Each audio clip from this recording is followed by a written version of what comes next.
তেহরানের আকাশ তখনও পুরোপুরি আলোয় ভরেনি। একটি বিস্ফোরণ এবং মধ্যপ্রাচ্যের রাজনীতির ৪ দশকের ইতিহাস কেঁপে ওঠে। ইরানের সর্বোচ্চ নেতা আলী খামেনি, যিনি ১৯৮৯ সাল থেকে ইসলামী প্রজাতন্ত্রের ক্ষমতার কেন্দ্রবিন্দুতে ছিলেন, তিনি আর নেই।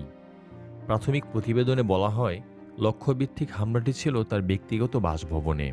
একই ঘটনায় নিহত হন তার মেয়ে, জামাতা এবং নাতি। একটি পরিবার, একটি শাসন ব্যবস্থা, একটি আদর্শিক যুগ, সবকিছু কি একসঙ্গে শেষ হয়ে গেল? বিশ্বে ৫৭টি ইসলামিক দেশ রয়েছে, কিন্তু কেন আমেরিকা বা ইসরায়েল বাকি সব দেশকে ছেড়ে শুধু ইরানের পিছনেই পড়ে আছে? ইরান ও আমেরিকার এই যুদ্ধকে পুরোপুরি বোঝার জন্য আমাদের ইতিহাসে একটু পিছনের দিকে তাকাতে হবে। একেবারে দ্বিতীয় বিশ্বযুদ্ধের সময়। দ্বিতীয় বিশ্বযুদ্ধে পৃথিবীর প্রতিটি দেশের কাছে মাত্র দুটি বিকল্প ছিল: হয় ব্রিটিশ সাম্রাজ্যের পক্ষ নেয়া, না হয় হিটলারের। বিশ্বের বেশিরভাগ দেশ ব্রিটিশ সাম্রাজ্যকে সমর্থন করেছিল, কিন্তু সে সময় ইরানের বাদশাহ শাহ ব্রিটিশ সাম্রাজ্য ছেড়ে হিটলারের সঙ্গে হাত মেলান। এর ফলে ইরান ও জার্মানি খুব ঘনিষ্ঠ বন্ধু হয়ে ওঠে, যা ব্রিটিশ সাম্রাজ্য মোটেও পছন্দ করেনি। ফলস্বরূপ ব্রিটেন চারদিক থেকে ইরান আক্রমণ করে এবং খুব দ্রুত পুরো ইরান দখল করতে শুরু করে। এটি দেখে ইরানের বাদশাহ কয়েকদিনের মধ্যেই ব্রিটিশদের কাছে আত্মসমর্পণ করেন এবং নিজের রাজত্ব বাঁচানোর ভিক্ষা চান। ব্রিটিশরা রাজি হয়, কিন্তু একটি শর্ত জোড়ে দেয়: বাদশাকে ইরানের সিংহাসন ছাড়তে হবে এবং ২২ বছর বয়সী তরুণ ছেলেকে নতুন বাদশা করতে হবে, কারণ তার ছেলে রেজা শাহ পাহলভি ছিল ব্রিটিশদের একটি অনুগত হাতের পুতুল। ইরানের এই নতুন বাদশা ইংরেজদের দ্বারা খুব প্রভাবিত ছিলেন। তিনি চাইছিলেন ইরানের মানুষ যেন পুরোপুরি পশ্চিমাদের মতো পোশাক পরে, তাদের মতো পার্টি করে এবং নিজেদের সব ঐতিহ্য ভুলে যায়। তাই তিনি শুরু থেকে চেষ্টা করেছিলেন যেন ইসলামকে ইরানের মানুষের কাছ থেকে দূরে সরিয়ে দেওয়া যায়। এর ফলে তিনি ইরানে হিজাব পরা নিষিদ্ধ করে দেন, অনেক মাদ্রাসা ও মসজিদ বন্ধ করে দেন এবং বড় বড় ইসলামিক স্কলারদের গ্রেফতার করতে শুরু করেন। পরিবর্তে তিনি পুরো ইরানে গান বাজনা, পার্টি ও মদের প্রসার ঘটান। একসময় অবস্থা এমন দাঁড়ায় যে ইরান বিশ্বের কাছে মদ রপ্তানি করতে শুরু করে।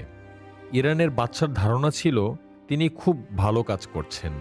তিনি একবার সৌদি আরবের বাদশাহ ফয়সালকে বলেছিলেন, আপনি কেন এই পুরনো যুগে পড়ে আছেন? আপনার উচিত সৌদি আরবকেও পশ্চিমাদের মতো একটি উদার দেশ বানানো।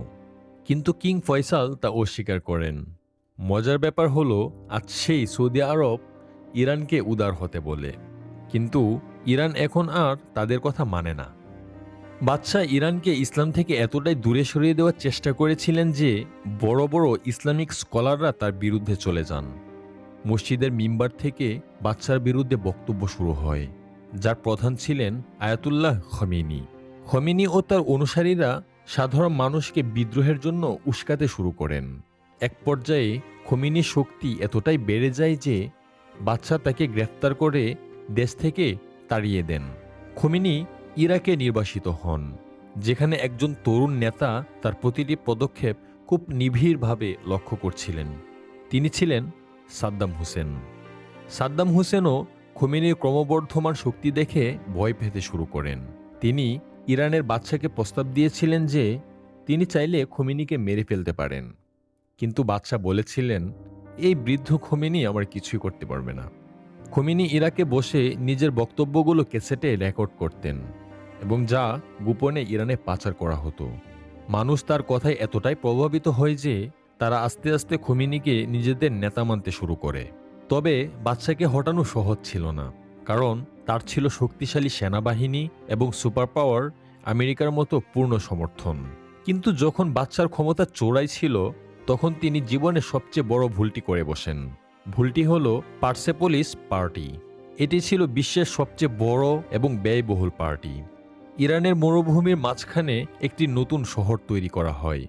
ভিআইপি অতিথিদের জন্য ৬০০টি লিমুজিন আনা হয় এবং সোনার প্লেটে খাবার পরিবেশন করা হয়। তিনি নিজেকে পারস্যের সাম্রাজ্যের এক নতুন শাহেনশাহ হিসেবে ঘোষণা করেন। কিন্তু যখন বাদশাহ বিলাসিতায় মত্ত ছিলেন, তখন ইরানের গরিব মানুষ ভাবছিল যে তারা দুবেলা খাবারের জন্য হাহাকার করছে, আর বাদশাহ সোনার প্লেটে খাচ্ছেন। এই পার্টির পর মানুষ দ্রুত খোমেনির আদর্শের দিকে ঝুঁকতে শুরু করে। খোমেনি ঘোষণা করেন যে ইরানের বাদশাহ হলেন আধুনিক যুগের ইয়াজিদ। পরিস্থিতি বেগতিক দেখে বাদশাহ আমেরিকার কাছে সাহায্যের ভিক্ষা চান, কিন্তু আমেরিকা ও ফ্রান্সের প্রেসিডেন্টরা তাকে পরিষ্কার জানিয়ে দেন যে খোমেনির হাত থেকে তাকে বাঁচানোর কারো সাধ্য নেই। এরপরে বাদশাহ দেশ ছেড়ে পালিয়ে যান। 14 বছর নির্বাসনে থাকার পর খোমেনি ইরানে ফিরে আসেন। তাকে স্বাগত জানাতে 70 লাখ মানুষ জমা হয়েছিল, যা একটি বিশ্ব রেকর্ড। খোমেনি ইরানে পৌঁছানোর পর প্রথমবারের মতো আমেরিকা ধ্বংস হোক এবং ইসরায়েল ধ্বংস হোক স্লোগান ওঠে। তার অনুসারীরা মার্কিন দূতাবাসের কর্মকর্তাদের বন্দী করে ফেলে। খোমেনি শর্ত দেন যে যতদিন না আমেরিকা পালিয়ে যাওয়া বাদশাকে ইরানের হাতে তুলে দিচ্ছে, ততদিন এই বন্দীদের মুক্তি দেয়া হবে না। এখান থেকেই আমেরিকা ও ইরানের চিরশত্রুতা শুরু হয়। বাদশাহ আর কখনো ইরানে ফিরেননি। তার মৃত্যুর পর খোমেনি ইরানে ইসলামী শাসন প্রতিষ্ঠা করেন। খোমেনি নেতা হওয়ার পরপরই প্রতিবেশী ইরাকে ক্ষমতায় আসেন সাদ্দাম হোসেন। বিশ্ব নেতারা খোমেনিকে ভয় পেতেন, কারণ তিনি অন্য মুসলিম দেশের মানুষকেও রাজতন্ত্রের বিরুদ্ধে বিদ্রোহ করতে বলতেন। এর ফলে আমেরিকা ও আরব দেশগুলোর উস্কানিতে সাদ্দাম হোসেন ইরান আক্রমণ করে বসেন এবং 8 বছর ধরে এই যুদ্ধ চলতে থাকে। পুরো বিশ্বের সমর্থন থাকা সত্ত্বেও সাদ্দাম খোমেনিকে ক্ষমতাচ্যুত করতে পারেননি। 1989 সালে ইমাম খোমেনি মারা যান। এরপর খোমেনির ছাত্র আয়াতুল্লাহ আলী খামেনি ইরানের সুপ্রিম লিডার হন, যিনি আজ পর্যন্ত ক্ষমতায় আছেন। তার জানাজায় 1 কোটি মানুষ অংশ নিয়েছিল, যা আজ পর্যন্ত গিনেস ওয়ার্ল্ড রেকর্ডে কোনো নেতার জন্য বৃহত্তম জমায়েত। ইরাক যুদ্ধের পর ইরান বুঝতে পারে আমেরিকা ও ইসরায়েল থেকে বাঁচতে হলে নিজেদের পারমাণবিক বোমা থাকা অত্যন্ত জরুরি। সেই সময় পাকিস্তান সফলভাবে পারমাণবিক পরীক্ষা চালায়। এরপর পাকিস্তানের পরমাণু বিজ্ঞানী ডক্টর আব্দুল কাদির খান অত্যন্ত গোপনে ইরানকে পারমাণবিক প্রযুক্তি পাঠান। ইউরেনিয়াম সমৃদ্ধি করার জন্য সেন্ট্রিফিউজ মেশিন দেওয়া হয়। ইরান দ্রুত পারমাণবিক কেন্দ্র বানাতে শুরু করে, কিন্তু আমেরিকা এই খবর পেয়ে যায়।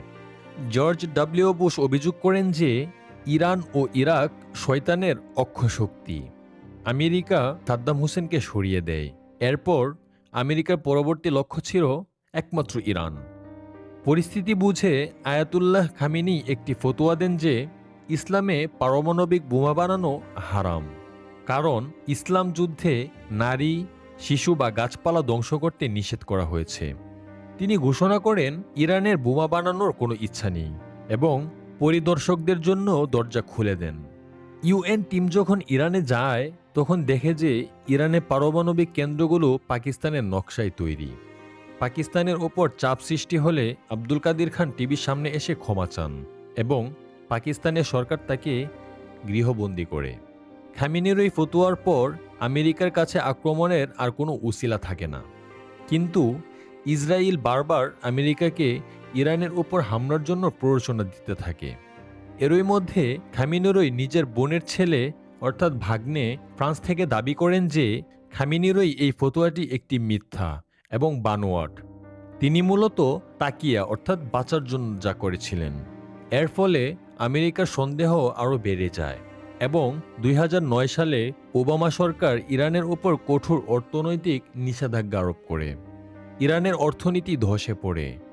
তারা বিশ্বের কোথাও গ্যাস বা তেল বিক্রি করতে পারছিল না। অবশেষে ওবামা প্রশাসনের সঙ্গে ইরানের একটি পারমাণবিক চুক্তি হয়। ইরান বোমা বানাবে না, বিনিময়ে আমেরিকা সব নিষেধাজ্ঞা তুলে নিবে। কিন্তু ডোনাল্ড ট্রাম্প ক্ষমতায় এসেই এই চুক্তিগুলো সবগুলো বাতিল করে দেন এবং ইরানের উপর আরও কঠোর নিষেধাজ্ঞা দেন।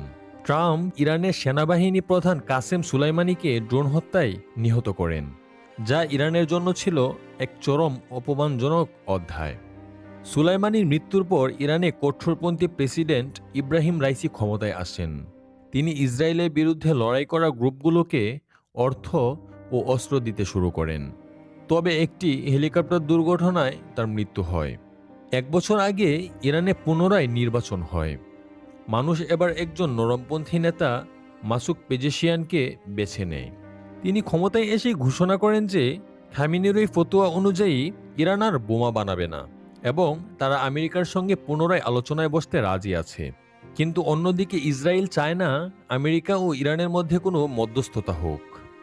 তাই ইসরায়েল বারবার অভিযোগ করছে যে ইরান মাত্র 1-2 মাসের মধ্যেই বোমা বানিয়ে ফেলবে, যা তারা গত 25 বছর ধরে বলে আসছে। ইসরায়েল এখন ইরানের সেই ব্যক্তিদের বেছে বেছে হত্যা করছে যারা আমেরিকার সঙ্গে চুক্তি করতে চায়।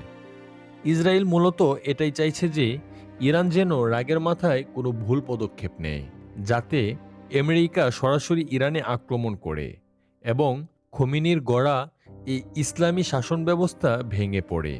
4 দশকেরও বেশি সময় ধরে ইসলামী প্রজাতন্ত্রের প্রতীক ছিলেন আলী খামেনি। বিপ্লবের উত্তরাধিকার, নিষেধাজ্ঞার ঝড়, পারমাণবিক উত্তেজনা এবং এক দীর্ঘ আদর্শিক সংঘাত সবকিছুর কেন্দ্রে ছিলেন তিনি। আজ তার অনুপস্থিতিতে প্রশ্নটি আরেকজন মানুষকে ঘিরে নয়, প্রশ্নটি একটি ব্যবস্থাকে ঘিরে। 1979 সালে রুহুল্লাহ খামেনি যে রাষ্ট্রকাঠামো নির্মাণ করেছিলেন তা কি তার উত্তরসূরির মৃত্যুর পরেও অটুট থাকবে, নাকি মধ্যপ্রাচ্যের শক্তির ভারসাম্য এক নতুন অধ্যায়ে প্রবেশ করছে? ইতিহাস বলে নেতারা চলে যান, কিন্তু আদর্শ, রাষ্ট্র এবং ক্ষমতার লড়াই টিকে থাকে। তেহরানের সেই সকাল হয়তো একটি যুগের অবসান, কিন্তু সংঘাতের গল্প এখনো শেষ হয়নি।